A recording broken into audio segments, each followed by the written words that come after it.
viewers. This is Qamar Cheema, and I'm thrilled to have with me Mr. Johan Jacko, who is columnist and doctoral researcher. He has just written an article in the national news, and the article was obviously about General Musharraf, who basically expired just yesterday. But first of all, thank you very much, Johan, for sparing the time. My pleasure. Thank you. So, Jahan, you have basically spoken about General Musharraf, how he changed Pakistan forever. Uh, you have called him a risk-taking officer or a general. How do you see how you call him as a risk-taking general? I think, well, the first piece of evidence for that is everything that we have learned about how decisions were made with regards to Cargill, the kind of calculus that went into um, the attack on the LET attack on the Indian Parliament in December 2001. And Musharraf himself came out later and sort of effectively acknowledged that maybe he went too far with those things. But his defense was, well, I've learned, we've changed directions, we've pivoted, and so there's this there was a tendency to sort of see opportunities, ignore risks, and just go for what he thinks is the big payoff. And you see that pattern throughout his tenure. Aligning with the U.S. after 9/11 and going against the Taliban was a big risk. And then 3 years later, he decides to start covertly supporting the Taliban's resurgence in the summer of spring of 2004.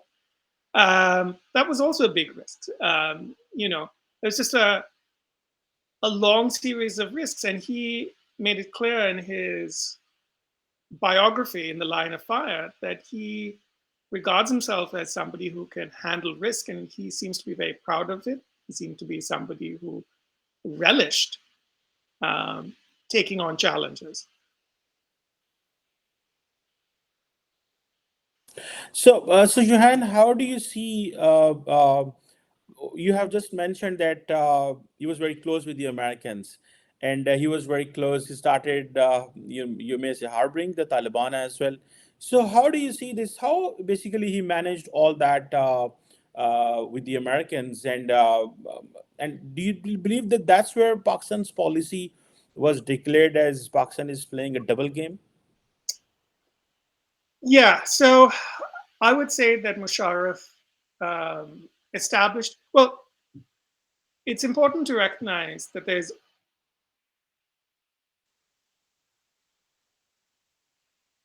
I can't hear you. Come on. I'm saying this is fine if you are having a one window. Yeah. Yeah, okay. So I was going to say that it's important to understand that there was always a very high level of contact between Central Command and the Pakistani Chief of Army Staff. That's just normal. So Musharraf was already a known quality to US military leadership. What happens after 9/11 is that you have high level of political contact between Musharraf and the Bush administration. And Musharraf impressed the Bush administration at the civilian level, Bush, Cheney, Rumsfeld, with his what seemed like a very high level of commitment. I would say that once the Americans took their eye off the ball in Afghanistan, once their focus shifted to Iraq, I think Musharraf didn't feel quite as constrained. He didn't think that it was as much of a risk to start working with the Taliban. The other thing I was going to say is that the reason he started working with the Taliban appears to have largely been because of the resurgence of the Baloch insurgency and this anxiety, maybe paranoia, that India would get involved through Afghanistan. That if India was able to expand its influence in Afghanistan, then Pakistan's problems in Balochistan and KP would start multiplying. And I think that that is an institutional fear that is very deeply embedded within the Pakistani military. So in that sense, it's unclear if different decisions would have been made, even if it had been somebody other than Musharraf. But I think part of what really damaged the trust was the fact that um, Musharraf strenuously denied any such harboring, any such coordination. Um, and the Bush administration really bought that. Even as the evidence continued to pile up from below in terms of what they were, people on the ground were observing, what the intelligence community was recording, there was, there was a high level of trust. And I think by the time you get to the, 2007, 2008, even actually, I would say even by late 2006, the Bush administration at the highest level realizes that Musharraf had been lying to them. And that was extremely damaging. And I would say that the long-term effects have continued to play out in the US-Pakistani relationship. I think that it damaged trust at a very deep level. And after that, they could work together in, on issue to issue, but I think trust was really damaged. So, Johan, you have mentioned in your article that Musharraf was basically um, killing foreign fighters on Pakistani soil through special CIA special forces raids and through drone strikes.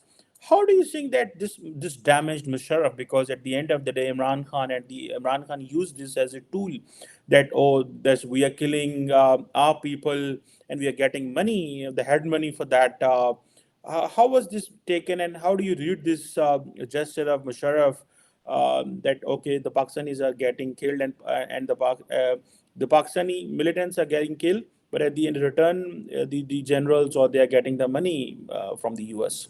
Yeah, I think I think there's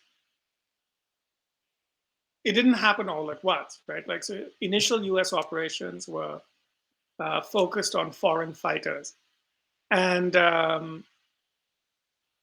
I think was very radicalizing for elements of the jihadi tanzims that, in effect, I think eventually led to the creation of and the emergence of the TTP as a force that had a fundamental ideological problem with Musharraf's change in policies.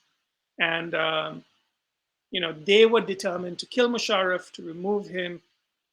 Um, but, and once that conflict escalated, right, once the TTP military conflict escalated, um, you know, the the tactics used also escalated against, Pakistani targets. And I think that was very damaging for Musharraf's legitimacy, um, not just in the militant community, but I think in the broader Pakistani community. But I would say that even though that was controversial, I think nothing compares to the loss of legitimacy from his conflict with the Supreme Court of Pakistan. That's what really, you know, ultimately destroyed his legitimacy as a ruler. Mm. So, Johan, you have also spoken about that Musharraf just distanced himself and the military from Zia's Islamist policies. How do you think was he successful in having the enlightened moderation concept? And do you believe that in some way he was able enough to modernize the army? And since you have mentioned in your article that the Pakistani uniformed services are not sword arm of Islam, but their job is to defend Pakistan's national interest. Yeah, I think that that was an absolutely critical shift. Um, that ideological construct had really emerged in the 1980s when, Zia was looking for ways, and actually, to be honest, that idea of Pakistan as the defender of the Muslim world at large was something that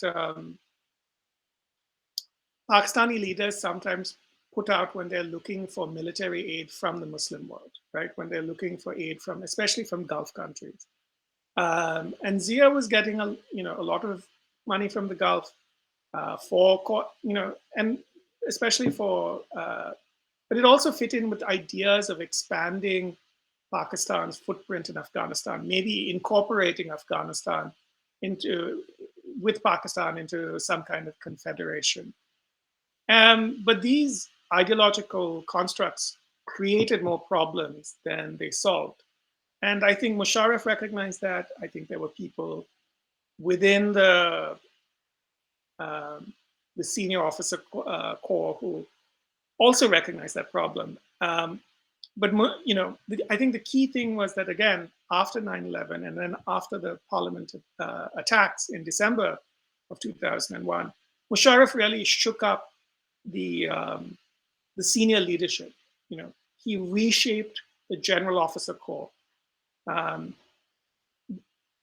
by all accounts, that was essential to the Pakistan Army's cohesion during the stress it experienced fighting the TTP.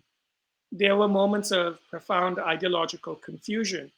And if Musharraf hadn't already started to make that shift, those contradictions would have been much deeper. And I think you would have seen much more fractures within the military. So I think, you know,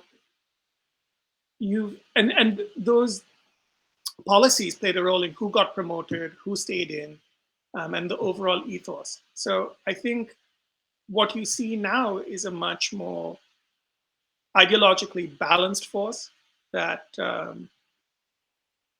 is less likely to play a destabilizing role in the region and could even potentially play a very constructive role. So, Johan, how far do you believe that the Pakistan has been able enough to prevent India to have an influence in Afghanistan, since you have mentioned in your article? And do you believe that right now it seems that the Taliban are getting out of the control of Pakistan? So, what do you see that? Uh, was Musharraf able enough to keep India out of Afghanistan, or do you believe the Indian investment for infrastructure development in Afghanistan was a way India went in Afghanistan? How do you see this Indian presence for almost about 2 decades? And this was obviously Musharraf's strategy as well for getting closer with the Americans so that we can stop them there. Yeah, I mean, I think that ultimately Pakistan has consistently got Afghanistan wrong. You know, the I think there's a certain belief in some elements of the Pakistani establishment that Pakistan understands Afghanistan because they share culture, they share religion, um, and it's the outside powers that will be defeated. Unfortunately, the record shows that Pakistan also tends to miscalculate in Afghanistan quite badly. And one of the things it underestimates is Afghan nationalism. But even within a Islamist movement like the Taliban, there's still a very strong element of Afghan nationalism. And what that means is that, regardless of how much Pakistan has done to help the Taliban will do whatever it perceives to be in its national interest. Um, you know, in the last few months, they've been openly talking since coming to power of, you know, uh, they've even talked about inviting India to provide military training. So I think that all of the conflict and damage that has come, to Pakistan from years of supporting the Taliban, whether it's internal conflict, whether it's friction with the US, I think recent events have shown what a colossal mistake and waste of time and energy that was. Uh, Pakistan should have really looked at other ways of, uh, you know, protecting or preserving its interests in Afghanistan, um, outside this kind of um, support to the Taliban. Because in the end, Afghan movements are highly nationalistic and will do what they believe is in their interests, and will work, will seek to maintain their independence. So, you have mentioned that somehow Musharraf was maybe successful enough in building strong institutional safeguards where the extremist elements couldn't creep into the military. Yeah. Uh, how do you see this? Because in the West, it has been long been discussed that look, there is a possibility rogue elements can get into the nuclear weapons or such kind of a thing. So, how do you believe that how this happened? Like, did it made it successful? That from Sharaf till now, uh, this notion which is being spoken on media, on it has been written, but this has not happened. How do you think that Musharraf did this? I think that part of the success comes from the fact that Musharraf understood that if anything happened, the risks to Pakistan would be extreme because it was such a high matter of concern. It was a matter of the highest possible concern, in the West, and you know, it was in many ways the number one concern of all Western capitals. And I think Musharraf recognized that and put the due effort into building the kind of structures and safeguards. And I think that, let me put it another way. When people design their nuclear forces, they have choices about what they're going to optimize for. During the Cold War, um, the US in many cases optimized, especially in the early part of the Cold War, optimized for rapid response. In other words, being able to launch your nuclear weapons at a moment's notice, even if that increased the risks of accidents or um, some malign actors' choices. And later on, they corrected for that.